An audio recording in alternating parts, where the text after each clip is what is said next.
கமலாவுக்கும் கிருஷ்ணனுக்கும் குழந்தை இல்லாமல் இருந்தது.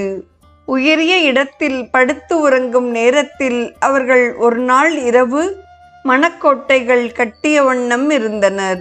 எனக்கு ஒரு குழந்தை பிறந்துவிட்டால் அதை படுக்க எப்படி வசதி செய்வீர்கள் என்று கமலா கிருஷ்ணனை நோக்கி கேட்டாள். இந்த மரக்கட்டிலேயே நம் குழந்தைக்கு இடமளிப்பேன் என்றான் கிருஷ்ணன். இங்கனம் கூறிக்கொண்டே சிறிது தூரம் நகன்றான். எனக்கு இன்னும் ஒரு குழந்தை பிறந்தால் நீங்கள் என்ன செய்வீர்கள் என்றாள் கமலா. இதே கட்டிலில் அதற்கும் இடமளிப்பேன் என்று கூறினான் கிருஷ்ணன். இங்கனம் கூறிய வண்ணம் கட்டிலின் ஓரத்திற்கு ஒதுங்கினான். அருமை நாயகரே, எனக்கு 3வது குழந்தை பிறந்தால் தாங்கள் என்ன செய்வீர்கள் என்று மனைவி கூறியவுடன் கணவன் கிருஷ்ணன் செய்ததென்ன?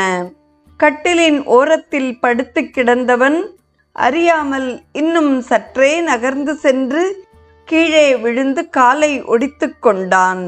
அயலான் வந்து காலில் என்ன தகராறு என்று கேட்டபொழுது, எனது பொய்யான குழந்தைகளால் காலை ஒடித்து கொண்டேன் என்றானாம் கிருஷ்ணன். இதே நிலைமைதான் உலகில் உள்ள மக்களிடமும் நிலவுகிறது. அவா என்ப எல்லா உயிர்க்கும் எஞ்ஞான்றும் தவா அப்பிறப்பேனும்